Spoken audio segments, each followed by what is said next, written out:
नमस्कार दोस्तों, आप सभी का आपके अपने YouTube channel DL study classes के प्लेटफार्म पर बहुत बहुत स्वागत है। दोस्तों, आज हम रीजनिंग के टॉप 5 इम्पोर्टेंट क्वेश्चनों को लेके आए हैं जो कि प्रीवियस ईयर के एग्जाम में पूछे गए हैं और रिपीटेड क्वेश्चन हैं। तो चलिए देखते हैं कि किस प्रकार के क्वेश्चन हमारे एग्जाम में पूछे जाते हैं। जिसमें पहला क्वेश्चन दिया गया है आपका, और यह क्वेश्चन आपका श्रृंखला से दिया गया है।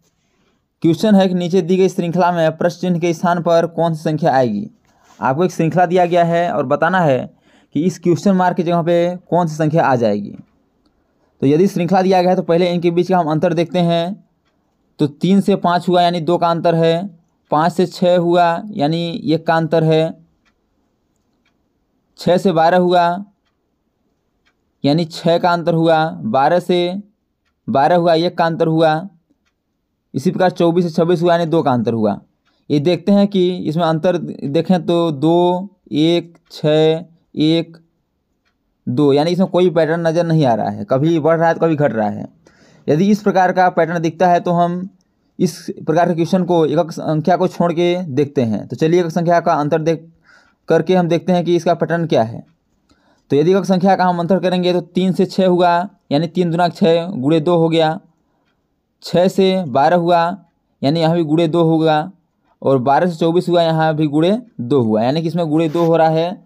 इस प्रकार का पैटर्न चल रहा है, लेकिन क्वेश्चन मार्क पे अभी नहीं आया है। तो यदि हम ऊपर से चलेंगे तो 5 से 7 हुआ यानी कि इसमें कितना जुड़ा है तो +7 जुड़ा है। अब 12 में फिर यदि क्वेश्चन मार्क जहाँ पे आएंगे तो 12 में फिर +7 जोड़ देंगे तो कितना हो जाएगा 19 हो जाएगा। तो आपका 19 किस ऑप्शन में है तो 19 आपका ऑप्शन नंबर ए में है, इसलिए इसका option number A correct answer हो जाएगा।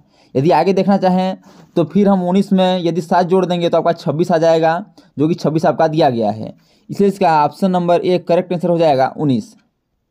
अगला क्वेश्चन दिया गया है, यह आपका क्वेश्चन कैलेंडर से है और कैलेंडर से क्वेश्चन आपके एग्जाम में पूछे जाते हैं। तो चलिए देखते हैं कि यह क्वेश्चन क्या है। यदि 30 जनवरी 2013 को गुरुवार रहा तो 2 मार्च 2013 को कौन सा दिन था। बताना है आपको कि 30 जनवरी 2013 को क्या था तो गुरुवार था। तो 2 मार्च 2013 को क्या होगा। 2 मार्च 2013 को क्या होगा, क्वेश्चन मार्क है, उसको बताना है। तो चलिए यदि हम आगे बढ़ते हैं तो जनवरी आपका 31 होता है और यहाँ 30 जनवरी तक दिया है यानी जनवरी में 1 दिन और बचेगा, तो जनवरी में 1 दिन हो गया। अब देखिए फरवरी 2013 का फरवरी है यानी कि लीप वर्ष नहीं है। लीप वर्ष वो होता है जो कि 4 से पूर्णतः विभाजित हो जाता है, लेकिन 2013 4 से पूर्णतः विभाजित नहीं होगा, इसलिए यह लीप वर्ष नहीं होगा। यानी कि फरवरी माह में कितने दिन होंगे तो 28 दिन होंगे। तो फरवरी में कितने हो गए 28 दिन हो गए। फरवरी के बाद क्या आएगा मार्च, यानी 2 मार्च पूछा है तो यहाँ भी 2 कर देंगे। यदि इसे आपस में जोड़ देंगे तो कितना हो जाएगा 28 से 29 31, कितना हो गया 31 हो गया। अब 31 को हम 7 से डिवाइड कर देंगे, क्योंकि 7 से डिवाइड इसलिए करेंगे क्योंकि सप्ताह में 7 दिन होते हैं और हर एक 7 दिन के बाद वह डे रिपीट हो जाते हैं। तो यदि 7 से डिवाइड कर देंगे तो 7 चौक 28 हो जाएगा और शेष में क्या बचेगा तो शेष में 3 बचेगा। जो शेष में संख्या बचेगा उसे हम उस दिन में जोड़ देंगे। तो गुरुवार में 3 जोड़ देंगे, तो गुरुवार में 3 जोड़ेंगे तो गुरुवार के बाद शुक्रवार हो जाएगा, फिर शनिवार, फिर रविवार। गुरुवार में 3 जोड़ देंगे तो आपका रविवार होगा और रविवार से करेक्ट आंसर हो जाएगा, जो कि आपका ऑप्शन नंबर डी पर दिया गया है, इसलिए इसका option number D correct answer हो जाएगा। दोस्तों, मैं आशा करता हूं कि यह क्वेश्चन आपको अच्छे से समझ आया हुआ होगा। यदि क्वेश्चन में कहीं भी डाउट है तो आप लोग कमेंट बॉक्स में एक बार ज़रूर बताइए, ताकि हम अगले आने वाले वीडियो में उस डाउट को क्लियर कर सकें। अगला क्वेश्चन दिया गया है, ये चींटी 3 मीटर चलती है और फिर 4 मीटर ऊंचे वृक्ष पर चढ़ती है, अपने मूल स्थान से वह कितनी दूरी पर है। मान लीजिए यह एक चींटी है और यह 3 मीटर चलती है, यानी कि यह 3 मीटर चल रही है। 3 मीटर यह चल रही है, मान लेते हैं यह चींटी हो गई, यह 3 मीटर चल रही है। फिर 4 मीटर ऊंचे वृक्ष पर चढ़ती है, यानी कि 4 मीटर एक ऊंचा वृक्ष मान लेते हैं और ये ऊपर चढ़ रही है। तो अपने मूल स्थान से वह कितनी दूरी पर है, यानी कि यहाँ से लेकर यहाँ के बीच की दूरी बताना है हमें। तो यहाँ से यहाँ के बीच की दूरी को हम निकालेंगे कि वो अपने मूल स्थान से कितनी दूरी पर है। तो देखिए यहाँ एक समकोण त्रिभुज बन गया और यह हो गया आपका लंब और यह हो गया आपका आधार और यह हो गया आपका कर्ण। तो अब पाइथागोरस प्रमेय लगा देंगे। तो पाइथागोरस प्रमेय होता है कर्ण का स्क्वायर बराबर लंब का स्क्वायर प्लस आधार का स्क्वायर। तो कर्ण का स्क्वायर यानी कि कर्ण आपका दिया है नहीं है, कर्ण हमको निकालना है, तो मान लेते हैं इसे क्या मान लेते हैं, यक्स मान लेंगे। यक्स मान लेंगे, यक्स का स्क्वायर बराबर 4 का स्क्वायर प्लस 3 का स्क्वायर। तो यदि हल करेंगे इसे तो यक्स का स्क्वायर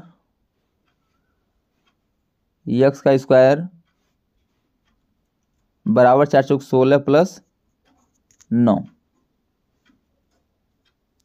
यानी यक्स स्क्वायर बराबर 25।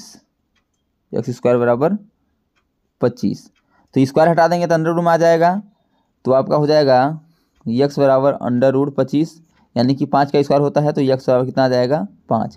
यानी कि वह अपने मूल स्थान से 5 मीटर की दूरी पर स्थित है, इसलिए इसका ऑप्शन नंबर जो दिया गया है यह बिल्कुल करेक्ट आंसर हो जाएगा।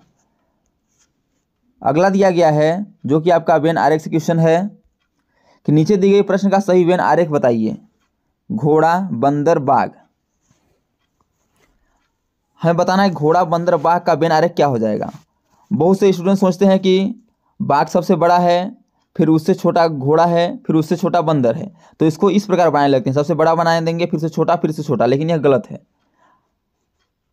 हमसे वेन आरेख पूछा गया है घोड़ा बंदर बाघ का, तो घोड़ा का बंदर से कोई संबंध नहीं है और बंदर का बाघ से कोई संबंध नहीं है, यानी कि इन लोगों का आपस में कोई संबंध नहीं है। घोड़ा का बंदर से, घोड़ा का बाघ से कोई संबंध नहीं है। यदि कोई संबंध नहीं है, सब अलग अलग हैं, तो आपका वेन आरेख किस प्रकार बनेगा, घोड़ा अलग हो जाएगा, बंदर अलग हो जाएगा और बाघ अलग हो जाएगा।